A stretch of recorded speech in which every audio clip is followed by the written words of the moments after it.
बोलिए शिव शंकर भगवान की जय। प्रिय भक्तों।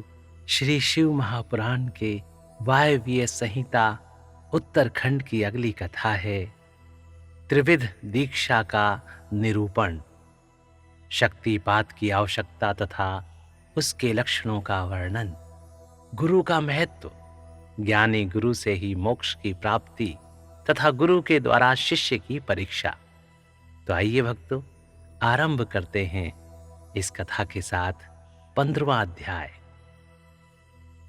श्री कृष्ण बोले, हे भगवान, आपने मंत्र का महात्म्य तथा उसके प्रयोग का विधान बताया जो साक्षात वेद के तुल्य है। अब मैं उत्तम शिव संस्कार की विधि सुनना चाहता हूं, जिसे मंत्र ग्रहण के प्रकरण में आपने कुछ सूचित किया था। वह बात मुझे भूली नहीं है। उपमन्यु ने कहा, अच्छा, मैं तुम्हें शिव द्वारा कथित परम पवित्र संस्कार का विधान बता रहा हूं, जो समस्त पापों का शोधन करने वाला है। मनुष्य जिसके प्रभाव से पूजा आदि में उत्तम अधिकार प्राप्त कर लेता है, उस षड्व शोधन कर्म को संस्कार कहते हैं। संस्कार अर्थात शुद्धि करने से ही उसका नाम संस्कार है। यह विज्ञान देता है और पाश बंधन को क्षीण करता है। इसलिए इस संस्कार को ही दीक्षा भी कहते हैं। शिव शास्त्र में परमात्मा शिव ने शांभवी, शाक्ति और मांत्री 3 प्रकार की दीक्षा का उपदेश किया है। गुरु के दृष्टिपात मात्र से, स्पर्श से तथा संभाषण से भी जीव को जो तत्काल पाशों का नाश करने वाली संज्ञा सम्यक बुद्धि प्राप्त होती है, वह शांभवी दीक्षा कहलाती है। उस दीक्षा के भी 2 भेद हैं, तीव्रा और तीव्रतरा। पाशों के क्षीण होने में जो शीघ्रता या मंदता होती है, उसी के भेद से ये 2 भेद हुए हैं। जिस दीक्षा से तत्काल सिद्धि या शांति प्राप्त होती है, वही तीव्रतरा मानी गई है। जीवित पुरुष के पाप का अत्यंत शोधन करने वाली जो दीक्षा है, उसे तीव्रा कहा गया है। गुरु योग मार्ग से शिष्य के शरीर में प्रवेश करके ज्ञान दृष्टि से जो ज्ञानवती दीक्षा देते हैं, वह शाक्ति कही गई है।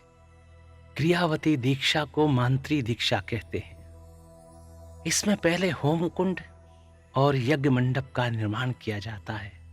फिर गुरु बाहर से मंद या मंदतर उद्देश्य को लेकर शिष्य का संस्कार करते हैं। शक्तिपात के अनुसार शिष्य गुरु के अनुग्रह का भाजन होता है। शैव धर्म का अनुसरण शक्तिपात मूलक है। अतः संक्षेप से उसके विषय में निवेदन किया जाता है। जिस शिष्य में गुरु की शक्ति का पात नहीं होता, उसमें शुद्धि नहीं आती तथा उसमें न तो विद्या, न शिवाचार, न मुक्ति, न सिद्धियां ही होती हैं। अतः प्रचुर शक्तिपात के लक्षणों को देखकर गुरु ज्ञान अथवा क्रिया के द्वारा शिष्य का शोधन करे। जो मोहवश उसके विपरीत आचरण करता है, वह दुर्बुद्धि नष्ट हो जाता है। अतः गुरु सब प्रकार से शिष्य का परीक्षण करे। उत्कृष्ट बोध और आनंद की प्राप्ति ही शक्तिपात का लक्षण है, क्योंकि वह परमा शक्ति प्रबोधानंद रूपणी ही है। आनंद और बोध का लक्षण है। अंतःकरण में सात्विक विकार। जब अंतःकरण द्रविड़ होता है, तब बाह्य शरीर में कंपन, रोमांच, स्वर विकार, कंठ से गदगद वाणी का प्रकट होना स्वर विकार है।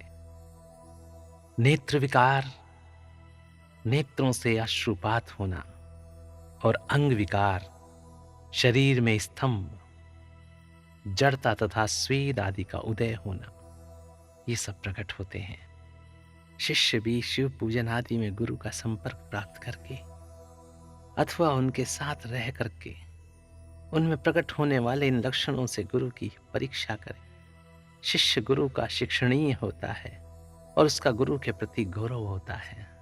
इसलिए सर्वथा प्रयत्न करके शिष्य ऐसा आचरण करे जो गुरु के गौरव के अनुरूप हो। जो गुरु है वह शिव कहा गया है और जो शिव है वह गुरु माना गया है। विद्या के आकार में शिव ही गुरु बनकर विराजमान है। जैसे शिव हैं वैसी विद्या है, जैसी विद्या है वैसे गुरु हैं। शिव, विद्या और गुरु के पूजन से समान फल मिलता है। शिव सर्व देवात्मक हैं और गुरु सर्व मंत्रमय। अतः संपूर्ण यत्न से गुरु की आज्ञा को शिरोधार्य करना चाहिए। यदि मनुष्य अपना कल्याण चाहने वाला और बुद्धिमान है तो वह गुरु के प्रति मन, वाणी और क्रिया द्वारा कभी मिथ्याचार, कपटपूर्ण बर्ताव न करे। गुरु आज्ञा दें या ना दें, शिष्य सदा उनका हित और प्रिय करे। उनके सामने और पीठ पीछे भी उनका कार्य करता रहे। ऐसे आचार से युक्त गुरु भक्त और सदा मन में उत्साह रखने वाला जो गुरु का प्रिय कार्य करने वाला शिष्य है, वही शैव धर्मों के उपदेश का अधिकारी है। यदि गुरु गुणवान, विद्वान, परमानंद का प्रकाशक, तत्ववेत्ता और शिव भक्त है तो वही मुक्ति देने वाला है, दूसरा नहीं। ज्ञान उत्पन्न करने वाला जो परमानंद जनित तत्व है, उसे जिसने जान लिया वही आनंद का साक्षात्कार करा सकता है। ज्ञान रहित नाम मात्र का गुरु ऐसा नहीं कर सकता। नौकाएं एक दूसरे को पार लगा सकती हैं, किंतु क्या कोई शिला दूसरी शिला को तार सकती है? नाम मात्र के गुरु से नाम मात्र की ही मुक्ति प्राप्त हो सकती है। जिन्हें तत्व का ज्ञान है वे ही स्वयं मुक्त होकर दूसरों को भी मुक्त करते हैं। तत्वहीन को कैसे बोध होगा और बोध के बिना कैसे आत्मा का अनुभव होगा?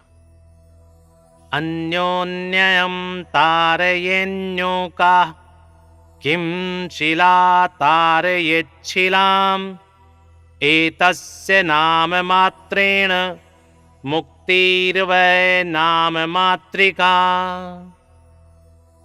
येह पुनर्विदितं तत्त्वं ते मुक्त्वा मोचयन्तपि तत्त्वहीने कुतो बोधः कुतो ह्यात्म परिग्रह। जो आत्मा अनुभव से शून्य है वह पशु कहलाता है। पशु की प्रेरणा से कोई पशुत्व को नहीं लांघ सकता।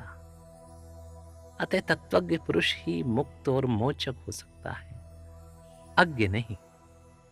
समस्त शुभ लक्षणों से युक्त, संपूर्ण शास्त्रों का ज्ञाता तथा सब प्रकार के उपाय विधान का जानकार होकर भी जो तत्व ज्ञान से हीन है, उसका जीवन निष्फल है। जिस पुरुष की अनुभव पर्यंत बुद्धि तत्व के अनुसंधान में प्रवृत्त होती है, उसके दर्शन, स्पर्श आदि से परमानंद की प्राप्ति होती है।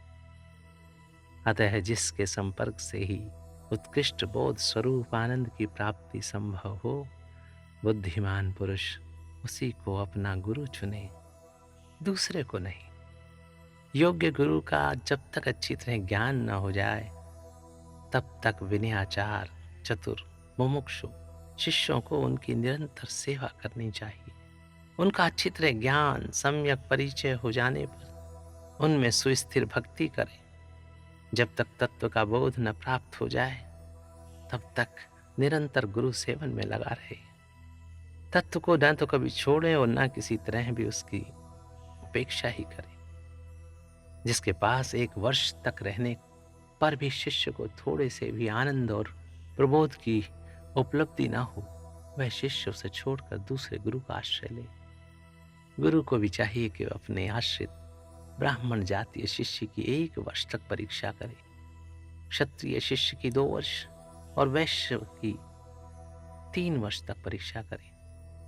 प्राणों को संकट में डालकर सेवा करने और अधिक धन देने आदि का अनुकूल प्रतिकूल आदेश देकर उत्तम जाति वाले को छोटे काम में लगाकर और छोटे को उत्तम काम में नियुक्त करके उनके धैर्य और सहनशीलता की परीक्षा करे। गुरु के तिरस्कार आदि करने पर भी जो विषाद को नहीं प्राप्त होते, वे ही संयमी, शुद्ध तथा शिव संस्कार कर्म के योग्य हैं।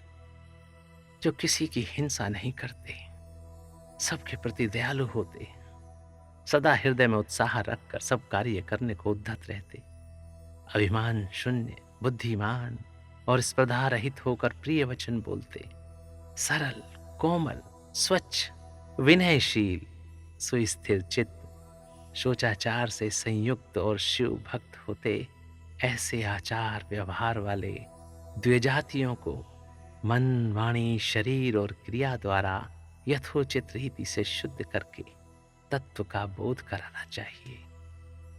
यह शास्त्रों का निर्णय है। शिव संस्कार कर्म में नारी का स्वतः अधिकार नहीं है। यदि वह शिव भक्त हो तो पति की आज्ञा से ही उक्त संस्कार की अधिकारनी होती है।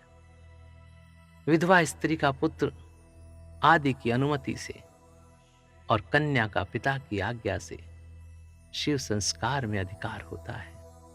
शूद्रों, पतितों और वर्ण संकरों के लिए षड्व शोधन शिव संस्कार का विधान नहीं है।